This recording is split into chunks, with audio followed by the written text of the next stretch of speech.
अस्सलाम वालेकुम student, my name is Yasir star, welcome to my YouTube channel. Now you are watching advance statistics. तो student, आज हम discuss करेंगे प्रोफेसर शेर मोहम्मद चौधरी की बुक पार्ट 1 के थर्ड चैप्टर की एक्सरसाइज। तो स्टूडेंट्स, न्यूमेरिकल क्वेश्चन मैं सोल्व करूंगा, जो थ्योरी वाइज क्वेश्चन है वो मैं सोल्व नहीं करूंगा। मतलब थ्योरी वाइज मैंने आपको पहले चैप्टर के अंदर में से करवा दिया था, तो आप वही से कर लोगे, और एक्सरसाइज में से सिर्फ मैं न्यूमेरिकल क्वेश्चन ही सोल्व करूंगा। तो स्टार्ट करते हैं। जो पहले आपके 14 क्वेश्चन है वो सारे हैं थ्योरी वाइज, तो थ्योरी वाइज आप देख के कर लोगे, मैंने आपको थ्योरी करवा दी थी। तो अब हम देखते हैं 15 क्वेश्चन। क्वेश्चन नंबर 3.15 का बी पार्ट है हमारे पास। हमने अर्थमेटिक मीन की प्रॉपर्टी की थी, तो ये भी वही है, अर्थमेटिक मीन की प्रॉपर्टी है। सिर्फ अर्थमेटिक मीन की ये सेकंड प्रॉपर्टी है। अर्थमेटिक मीन की प्रॉपर्टी में हमने किया ये था कि इसको इक्वल टू प्रूव किया था। इधर हमारे पास आ रहा था तब एक्स बार, तब हमने एक्स बार लिया था। तो अब उसने एक्सरसाइज में हमें थोड़ी सी चेंजिंग करके दे दी है कि हमने ये जो है इसके इक्वल प्रूव करना है। तो हम कैसे करेंगे, तो स्टार्ट करते हैं। ये है हमारे पास समीशन x माइनस ए का होल का स्क्वायर, तो हम इसे इक्वल टू कर लेंगे summation x minus m plus m, मतलब माइनस एम और प्लस एम हमने अपनी तरफ से ले लिया। Minus m plus m minus a, x minus a था, इसमें हमने माइनस एम और प्लस एम ले लिया, खुद से ले लिया। तो स्टूडेंट, ये सेकंड प्रॉपर्टी ही है अर्थमेटिक मीन की। सिर्फ इधर हमारे पास तब x बार था, हमने x बार लेना था क्योंकि इधर x बार प्रूव करना था हमने। तो इधर हमारे पास m उसने कह दिया है, तो अब हम m लेंगे। कुछ भी कह दिया हो, k कह दिया हो, तो आप k लोगे। तो हम करेंगे ये x minus m plus m minus a whole square, वैसे ही समेशन बाहर ही रहेगा। तो हम इन दोनों को जो है सेपरेट ब्रैकेट में बंद कर लेंगे। x माइनस एम को हमने सेपरेट ब्रैकेट में बंद कर लिया है, प्लस m माइनस ए को सेपरेट ब्रैकेट में बंद कर लिया। तो अब हम इनका होल स्क्वायर वाला फार्मूला ओपन कर सकते हैं। ए स्क्वायर जमा बी स्क्वायर जमा 2ab, वही जो फार्मूला होता है a square plus b square plus 2ab, वो वाला फार्मूला हमने सिंपल इसका ओपन कर दिया। समीशन बाहर वैसे ही, और समीशन को अंदर मल्टीप्लाई करेंगे। समीशन को अंदर जब इस वैल्यू से मल्टीप्लाई करेंगे, x है हमारे पास वेरिएबल, तो ये समीशन ऐसे ही आ जाएगा, summation into x minus m whole square. Plus जब हम समीशन को कांस्टेंट वैल्यू, अब m भी हमारे पास कांस्टेंट है, a भी हमारे पास कांस्टेंट है, तो जब समीशन को कांस्टेंट वैल्यू से मल्टीप्लाई करेंगे तो हमारा ये n आ जाएगा। जब समीशन को इससे मल्टीप्लाई किया तो n आ गया। इसी तरह प्लस 2, ऐसे ही ये भी हमारे पास जो है, सॉरी, ये वैल्यू हमारे पास कांस्टेंट, 2 भी कांस्टेंट है, ये भी कांस्टेंट है, हमने इसे सेपरेट कर लिया है। समीशन को x माइनस एम के साथ मल्टीप्लाई कर दिया। अब देखिए, हमने first property of arithmetic mean में देखा था कि समीशन x माइनस एम या summation x minus x bar is equal to था 0 के, मतलब mean of deviation is equal to था 0 के। तो हमने इसे 0 पुट कर दिया इधर, बस इतना सा काम किया। इधर आप 0 लगा ही लें तो अच्छा है। तो इधर हमने 0 पुट कर दिया। जब इधर 0 आएगा, ये मल्टीप्लाई होगा तो ये सारी वैल्यू 0 हो जाएगी, तो ये इतनी वैल्यूज ऐसे ही आ गई। तो अब हमने ये प्रूव करना था, तो अब हमने ये सिंपल इसे प्रूव कर दिया। x minus a whole square is equal to summation into x minus m whole square plus n into m minus a whole square. तो सिंपल हमने इसे प्रूव कर दिया। तो स्टूडेंट, अब है हमारे पास क्वेश्चन नंबर 3.15 का सी पार्ट। तो 3.15 के सी पार्ट में उसने कहा गया है डिफरेंट हमें 3 फ्रीक्वेंसीज दे दी हैं, उसी तरह एक्स बार भी हमें 3 दे दिए गए हैं। उसने कहा है combined mean find the mean for combined distribution, के मीन फाइंड करना है हमने कंबाइंड डिस्ट्रीब्यूशन से। तो सिंपल ये है third property of arithmetic mean. जैसे हमने third property of arithmetic mean की थी, सिंपल वही फार्मूला लगाया हमने, n1 x बार 1 प्लस n2 x बार 2 प्लस n3 x बार 3। अगर n4 x बार 4 होता तो वो भी हम साथ कर लेते, उसे ऐड कर लेते। तो इसी तरह n पे टोटल नंबर ऑफ ऑब्जर्वेशन है, जो n उसने जो भी फ्रीक्वेंसीज दी है उस पे हमने डिवाइड कर देना है उसे, और ये हमारे पास सिंपल अरिथमेटिक मीन का आंसर आ जाएगा। इसको कैलकुलेट किया, इनकी वैल्यूज लगा के, n हमारे पास 3 था तो 3 आ गया, x बार 2 है 2 आ गया। इसी तरह n2 हमारे पास 4 है 4 आ गया, और x बार 2 जो है वो 5.5 है।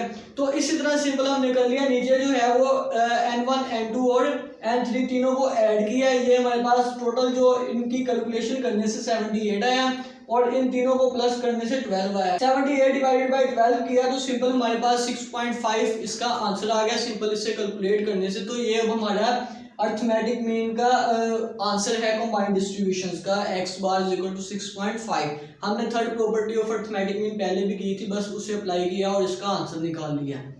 तो स्टूडेंट्स अब हम करते हैं क्वेश्चन नंबर 3.16 का सी पार्ट। क्वेश्चन नंबर 3.16 का जो बी पार्ट है उसमें फिर अर्थमेटिक मीन की सेकंड प्रॉपर्टी ही ड्राइव करनी है, हमने उसको ही डिफाइन करना है। तो वो अब आप कर सकते हो, हमने 3.15 के सी पार्ट में सॉरी बी पार्ट में भी वो किया है। तो स्टूडेंट्स अब हम करते हैं क्वेश्चन नंबर 3.16 का सी पार्ट। 3.16 के सी पार्ट में हमने करना क्या है, जैसे हमने प्रीवियस क्वेश्चन किया है सिंपल, हमें ये भी वही क्वेश्चन है, सिंपल सेम वही है, सिर्फ हमें जो डाटा है वो चेंज दे दिया गया है। इधर 3 फ्रीक्वेंसीज है और एक्स बार भी 3 दे दिए गए हैं, तीनों जो है वो चेंजेस है, डाटा सिर्फ चेंज है, क्वेश्चन जो है वो सेम है। तो सिंपल हमने ये प्रॉपर्टी लगानी है अर्थमेटिक मीन की, जो थर्ड प्रॉपर्टी है उसका यूज करना है n1 x बार 1 n2 x बार 2 और n3 x bar 3 divided by total number of observation. तो सिंपल हमने इसमें वैल्यूज पुट कर देनी है और डिवाइड कर देना है टोटल नंबर ऑफ ऑब्जर्वेशन पे।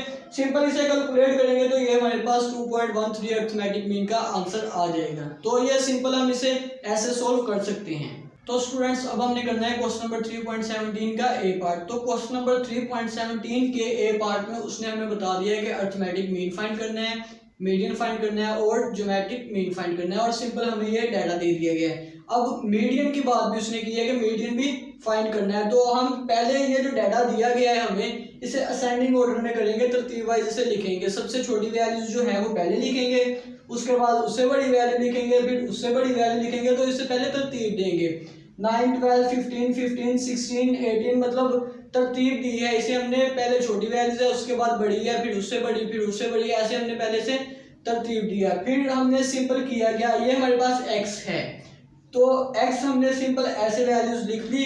अर्थमेटिक मीन फाइंड करना है, हमने सबका समीशन x बार हमारे पास इक्वल टू होता है अर्थमेटिक मीन, तो x bar is equal to होता है समीशन x ओवर n के। तो समीशन x जो है वो हमारा ये सम है सारा, मतलब इस सारे को सम करेंगे प्लस करेंगे तो हमारे पास 180 आएगा। तो ये 180 आ गया divided by n, total number of observation. ये कितनी वैल्यूज हैं 1 2 3 4 5 6 7 8 9 10 वैल्यूज है टोटल नंबर ऑफ ऑब्जर्वेशन। तो 10 पे मैंने इसे डिवाइड कर दिया, तो सिंपल 0 0 से कैंसिल, और जब हम इसे डिवाइड करेंगे या कैलकुलेटर पे आप डिवाइड करोगे तो ये 18 आ जाएगा। ये सिंपल हमारे पास अर्थमेटिक मीन का आंसर आ गया। अब हमने फाइंड करना है मीडियन। सेकंड पे उसने कहा था कि मीडियन फाइंड करना है। मीडियन मैंने आपको बताया था हमारे डाटा के अंदर जो मिड वैल्यू होती है वो होती है, लेकिन इधर तो हमारे पास टोटल नंबर ऑफ ऑब्जर्वेशन 10 है, मतलब 10 वैल्यूज है, कोई भी मिड वैल्यू नहीं आ रही। तो हमने करना क्या है 9 12 15 15, ये पहली 4 वैल्यूज को छोड़ देंगे और लास्ट 4 वैल्यूज को छोड़ देंगे, तो दरमियान में जो वैल्यूज आ जाएगी 2, उन दोनों को प्लस करके डिवाइड कर देंगे। करेंगे क्या सिंपल, ये जो वैल्यूज है 9 12 15 15 इनको स्किप कर देंगे। अब ये हमारे पास 2 वैल्यूज हैं, और अब देखें ये 4 वैल्यूज भी मैंने स्किप कर दी, ये लास्ट 4 भी स्किप कर दी। दरमियान वाली जो 2 वैल्यूज हैं 16 प्लस 18, इन दोनों को प्लस किया डिवाइड कर दिया 2 के ऊपर, तो ये हमारा 17 जो है ये मीडियन आ गया। अब सिंपल नेक्स्ट हमने करना है ज्योमेट्रिक मीन। थर्ड पार्ट उसने ज्योमेट्रिक मीन का हमें बोला है, तो ज्योमेट्रिक मीन करेंगे कैसे। ज्योमेट्रिक मीन का सिंपल आपको फार्मूला पता है, हमने पहले भी किया था, anti log summation log x over n का। तो हमने सिंपल समीशन, पहले हमें समीशन लॉग x चाहिए, तो हम लॉग x का पहले पहले हम x का लॉग लेंगे।